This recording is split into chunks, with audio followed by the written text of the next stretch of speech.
Karibuni tena katika Mche Duara, rafiki yangu kutoka Geita. Karibu sana unifuatilie sasa. Hili ni swali linasema tafuta eneo la mche duara uliofungwa pande zote. Ukurasa wa 276, kitabu cha darasa la 6, zoezi la 11. Swali hili hapa. Ndugu zangu karibuni sana mnifuatilie. Tafuta eneo la mche duara uliofungwa pande zote. Sasa mche duara una sifa zifuatazo. Kwanza, mche duara lazima uwe na kimo, lakini mche duara lazima uwe na kipenyo. Sawa? Sasa hebu tuangalie hapa. Hawajatuambia tutumie pai gani, lakini sisi tutachagua kutumia pai tutakayokubaliana wote hapa. Kanuni kwanza. Kanuni ni sawa sawa. Eneo la mche duara uliofungwa pande zote, kanuni yake ni 2 pai d kipeuo cha pili gawanya kwa 4 jumlisha pai d h. Jumlisha pai d h. Hii ni kanuni ya kutafuta eneo la mche duara uliofungwa pande zote. Tunaweza nikaielezea kidogo kanuni hapa. 2 pai d kipeuo cha pili. D ni kipenyo hiki hapa, si ndio? D ni kipenyo. Lakini pai ilipatikana kwa kuchukua mduara gawanya kwa kipenyo. Mduara gawanya kwa kipenyo unapata pai. Unapata pai. Haya, 2 hii hapa. Kwa nini tumezidisha na 2 kwenye kanuni yetu? Tunazidisha na 2 kwenye kanuni yetu kwa sababu kuna kitako cha huku kimefungwa na kitako cha huku kimefungwa. Kwa lazima vyote vifanyiwe nini? Vifanyiwe kazi. Ndio maana eneo la duara la kitako tunalizidisha mara 2. Tunajumlisha na pai dh kwa sababu ya eneo hili la katikati.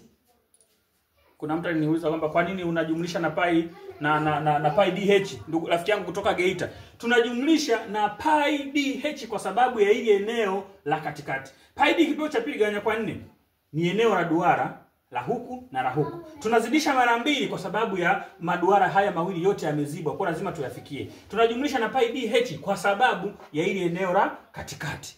Kwa maelekezo hayo sasa, naomba sasa twende tukaingizie data zetu. 2 sasa 2 mara pai tutumie 22 juu ya 7 mara d kipeo cha pili ni hiki kipenyo, manake ni sentimeta 42 mara sentimeta 42, lakini tugawanye kwa ngapi? Kwa 4. Sawa? Tugawanye kwa 4. Tujumlishe, tumeambiwa tuongeze na pai dh ambao ni pai ni ile ile 22 juu ya 7, tuzidishe mara d ambao sentimeta 42, tujumlishe tuzidishe mara h ambao ni sentimeta 45. Sentimeta 45. Tufungie mabano hivi.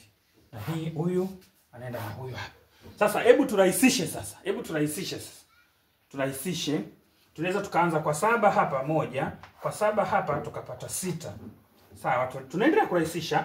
Kwa 2 hapa tukapata 2, tukakaja kukata na 2 wa huyu huku. Sawa? Tunakuja tena kwa 2 1, tukakata hapa kwa 2 ikawa 11. Kwa hiyo 11 mara 44. Nishataja jibu tayari. 11 mara 4 unapata 44. Si ndio? 11 mara 6. 11 mara 6 unapata 66. Kwa hiyo sentimeta 66. Si ndio? Tuzidishe mara sentimeta 42. Mara sentimeta 42. Sawa, chini tushakata ishaisha tayari. Tunaweza tukafungia hivi, lakini tujumlishe sasa. Tujumlishe na hiyo kutuhamia hapa.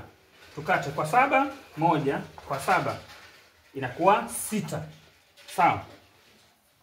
22 mara 6 unapata sentimeta 132, si ndio? Mara sentimeta 45. Sawa. Na yenyewe hii tena unaweza kufungia mabano huyu na huyu hapa, ili sasa tumalizane na huyu, tutakuja kumalizana na huyu hapa. Sentimeta 66 mara 42, njoo tuzidishie hapa. 66 mara 42. Sawa? Tupate jibu. Huyu mara huyu 12 tunaandika 2. Huyu mara huyu 12 na ile 13. Huyu mara huyu 24 tunaandika 4. Huyu mara huyu 24 na ile 26 tunaweka alama ya kujumlisha. Hapa 2. Hapa inakuwa ngapi? Inakuwa 7. Hapa inakuwa 7. Hapa inakuwa 2. Sentimeta za eneo. Sentimeta za eneo 2772. 2772. Tunajumlisha na sentimeta 132 mara 45. Njoo tuzidisha. 132 mara 45. na 5. Sawa? 5 mara 2 unapata 10. 5 mara 3 15 na ile 16. 5 mara 1 5 na ile 6. 4 mara 2 unapata 8. 4 mara 3 12, tunaandika 2 na kushika 1. 4 mara 1 4 na ile 1 5. Tunajumlisha hapa 0, hapa 14, hapa 8 na ile 9, si ndio? Hapa inakuwa 5. Kumbe tumepata 5940. 5000 sentimita za eneo 5940. Sasa hapa tunaweza tukajumlisha. Ndio tujumlishe sasa. Ndio tujumlishie hapa. Tuchukue 2772. 2772 tujumlishe. Hapa inakuwa 2. Hapa inakuwa 11, tunaandika 1. Hapa inakuwa 17. Hapa inakuwa 7 na ile inakuwa ngapi? 8. Sentimita za eneo 8712. Kumbe jawabu letu ni sentimita za eneo 8712. Hili hapa. Tafuta eneo la mche duara uliozibwa pande zote au uliofungwa pande zote. Ni ukurasa wa 276 kitabu cha darasa la 6 mtaala mpya zoezi la 11. Karibuni sana, unaweza kupitia maswali hapo, yako mengi yanayohusiana na miche duara, yapo ambayo yameungana, yapo waliofanyaje, yote tutapitia. Rafiki yangu kutoka Geita, sijakusahau. Moja ya swali ambalo ulikuwa umeniuliza ni hili hapa, nimekuletea, na kwa faida ya wengine nitakuletea na mengine tena ili tuweze kumalizia lile zoezi. Asante sana. Karibuni sana.